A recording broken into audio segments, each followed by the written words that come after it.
Hello, beautiful people. Welcome back to my channel. Oh, how are you doing? How are you doing? How is family? How is the wife? How is the husband? How is children? How is work? How is everything? Yes, it's me and me again. Fumi Alfolaju. And you all know my channel is all about marriage, motivational, and money making. So if you are new to this channel, that you just seen this channel for the first time, I'm glad that you are not in a wrong place. You are in a good place to learn, a good place to learn, a good place to live a purposeful living. Yes, and you are welcome to this channel. And to my existing subscribers, I say thank you so much for being my subscribers and for remaining my subscribers. Yes, and I'm going to encourage both the new viewers that I just seen this channel for the first time, and I encourage you to subscribe to this channel, and my existing subscriber with the song for this channel. And the song is I am going higher, oh, higher, higher, oh, higher, oh, higher. You are going higher, oh, higher, oh. Oh, aya. We are going aya, oh, aya, oh, aya, oh, aya. Yes, all together we are going higher. We are going to go higher in our marital life, in our career work, and in our finances, in everything, in our personal life at the same time. Yes, all together we are going to be going higher. So today I'm going to be talking about family influence on marriage, and how to handle extended family in marriage. As you know, when you get married, you marry for better or for worse, and your spouse comes with extended family. Whether in-laws or parents are opinionated or hands off, we all still need them in our marriage. Yes, it's just that the way we need them is different. The way we need them is different from our personal life. Yes, they need us and we need them also. So it may be difficult initially to get used, to get accustomed to the family that we get married into, and it may make you anxious if your spouse becomes protective of his family or our family. But one thing is that handling extended family and in-laws could be very tricky. Very tricky for most couples. When I first got married, it was very tricky to handle the extended family. And there is a whole lot of things that we need to understand. Coming into marriage, yes, we are coming into marriage, we are marrying our spouse, but we are not marrying our spouse alone. So there are some things that we need to understand, that to live a purposeful life in the area of marriage.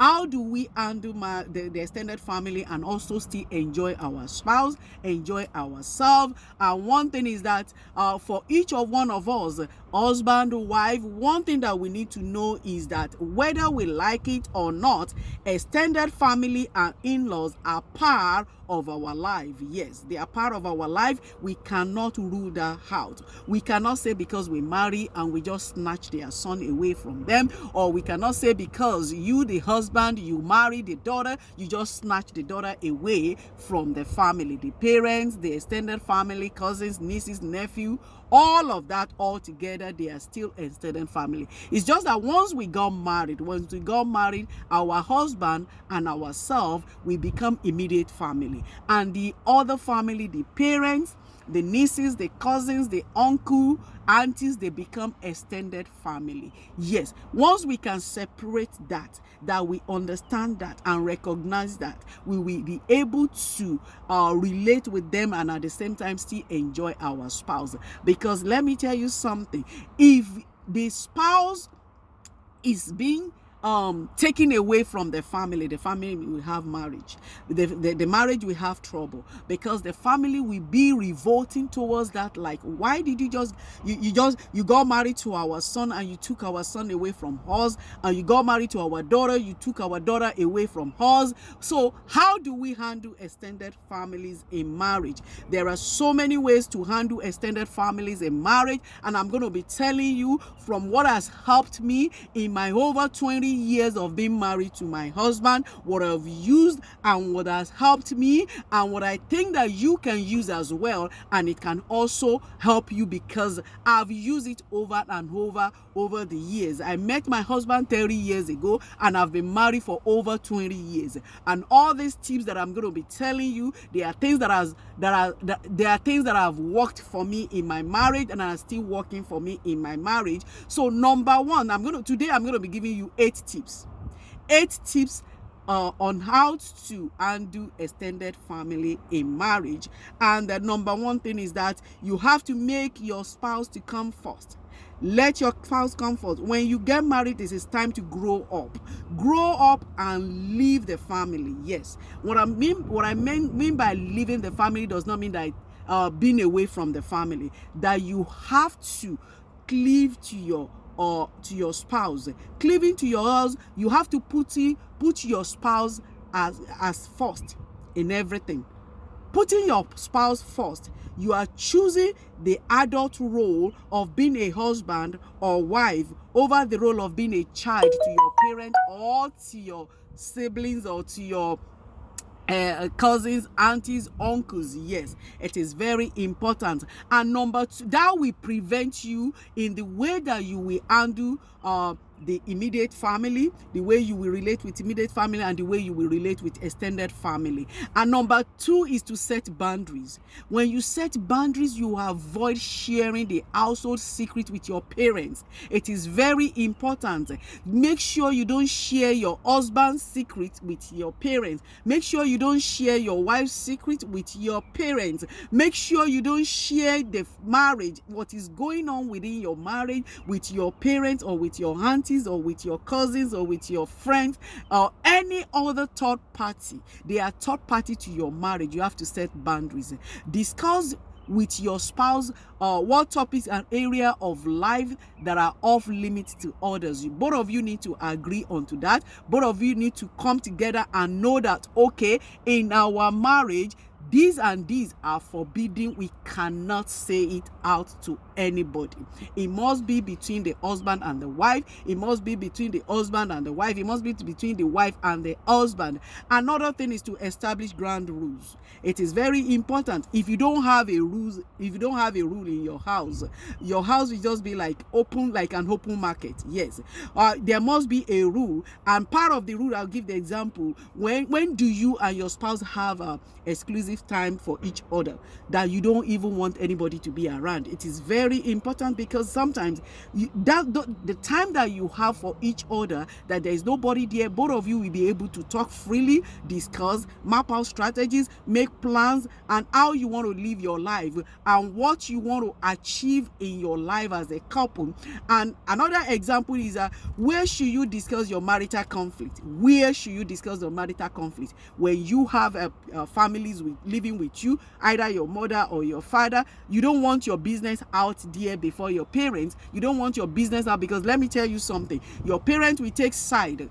The parent of the husband will take side of the husband. The parent of the wife will take side of the wife will take side of the wife when you are trying to because let me tell you, blood is thicker than water. The truth is that they may be coming out plain and to say, don't do this, or this is how you do this, but let me tell you, deep down within them, blood is thicker than water. There is no way a mother will exchange a daughter for another son. There is no way a father will exchange his son for another daughter. Let me tell you, blood is thicker than water. Yes, they may come out plain, like, okay, you are my daughter, you are my son, but deep down, the truth, their reality, I'm telling you, the reality of life is that their son is still their son, their wife, their daughter is still their daughter. So it is very important to make sure that you don't discuss your marital conflict before your parents, or before your aunties, or before your cousins, or before your extended family. Yes, everyone that belongs that can be classified as extended family. Yes, do not discuss it. It must be private. You don't discuss your issue before your in-laws. When you spend time, you have to decide when do you spend time with extended family. Yes, you want to decide on that. You want to know that, because it is very easy to live a free life, but if there is no rules that you both observe, then that means there is nothing a check and balance for both of you, for the husband and the wife. So very important to ensure that you maintain you establish the ground rules. And the fourth one is that you have to recognize the culture. Our culture and upbringing plays a major role in how we do marriage. Yes, our culture. You have to recognize the cultural differences. Very important to recognize the cultural differences. And in recognizing the cultural differences, because in different parts of the world, certain things means different things. So how you will react in a situation, and maybe culturally they will think that, oh, it's not meeting the culture of the husband or the culture of the wife. So very important for the husband and wife to recognize the culture, and to observe culture. It does not mean anything. Recognizing the culture is just like having them to have a sense of belonging, having them to have to telling them that you are part of them. After all, you marry into their system. So recognizing their culture will enable you to enjoy them, and we let you have a feeling of acceptance. Yes, it will help let you have a feeling of acceptance. Number 5 is don't criticize your spouse relationship with the parents or with the extended family. Let me tell you something. Nothing can raise a spouse defense faster than criticism. Nothing can raise a spouse defense than criticism. You don't have to criticize your wife before your people, and the wife, you don't have to criticize your husband before his people. You seek to understand more about their relationship rather than criticizing them. Let me tell you something. There are some bonds that you cannot break. You can't break this bond of a son and a daughter, and a son and a mother. You cannot break the bond of a daughter and the mother. So there are some bonds, even siblings at times, there are some bonds that you cannot break. So you have to understand that you don't need to criticize them. You just have to, even if at times, yes, because sometimes they can get you crazy.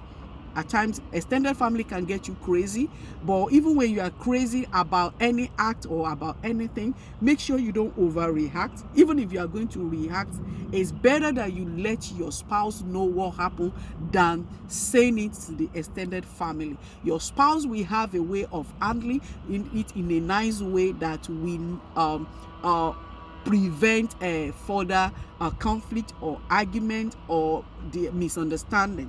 Another thing is that be polite. Be polite. When you are polite and respectful to the in-laws, it will go a long way in improving the relationship, because this does not mean that you have to change your personality. It doesn't mean that you have to change your personality. We all know that there's no way that you can be with people if you don't respect them. You need to respect your in-laws. You need to respect the mother-in-law. You need to respect the father-in-law, uncles, aunties, even the siblings. Yes, they demand respect as well. So that remember that when you give them respect, they give you respect. Courtesy begets courtesy. When you give them courtesy, they give you courtesy. So that is the way, because these people, if you don't try to let them enjoy their position as the extended family, trust me, they will not allow you to enjoy your position as a wife to their brother, or as a husband to their daughter. They will be giving you hard time, and hard time in different forms. hard time in different ways. So be conscious to make sure that you respect them, you are polite to them each time you are talking to them. Another thing is that you have to develop code. That is number 7. Make sure you develop code words that you use to talk to your husband or to your wife when you are around the extended family, because there are some things that you want to say out there that you don't want nobody to understand. It's only your wife or your husband that will understand that, and that way we still give you your spouse and yourself the privacy that you want to enjoy in your marriage. So very important to ensure that you develop the code words. Code words are times when they drive you a bit crazy and you want to just let your husband know immediately. Something like that, you say it in code words. It's something like that, you let your husband know right away that, okay, this is what is going on. This is exactly what I want you to understand. This is exactly what I want you to see right now. And and it's also important to develop code words that you use to lighten the moods, between you and your extended family, because yes, giving a sense of humor out there to the extended family gives you acceptance also, and it also helps them to like, okay, when you come around, we feel the impact that, oh, this lady is here, or let there be something unique about you aside from the code words. Yes, add more to that, add more values, and also to really handle them. Make sure that the time that you spend with extended family, you don't leave a chance or a clue for them to know that, oh, you are staying away from them. Or spend time with extended family. Very important to let them know that, okay, you are part of them and you want to be around them and you want to see them. God will help all of us. All these things are not easy. There are several reasons why we need to let our extended family be in their position as the extended family. One, their influence on your marriage can be negative and it can be positive. But in order for us to enjoy our marriage, we want to have positive influence from our in-laws, from our extended families. So that is the reason why we have to ensure that we are managing them in a way that they will understand that we still give them respect, we still love them, we still enjoy them when they come around. So in summary, as a recap, I'm going to be explaining what I've said, that how to handle extended family in marriage. Number 1 thing is to make your spouse to come first in everything. Set boundaries, establish ground rules, recognize the culture, and don't criticize your spouse before the extended family. Be polite and respectful to the extended family. Develop code words to talk to your husband when you are around the extended family, because you don't want your business out there. And also try as much as possible to spend time with the extended family. So this is all I have for you today. Next time I will be talking about the signs that you can see to let you know that the extended family actually accepts you, and if they are not accepting you, and other thing that you can do to make sure that you twist their wrong impression about you to a sweet impression and a lasting impression that will make you to enjoy your marriage. So till I see you in my next video, remain blessed. God bless.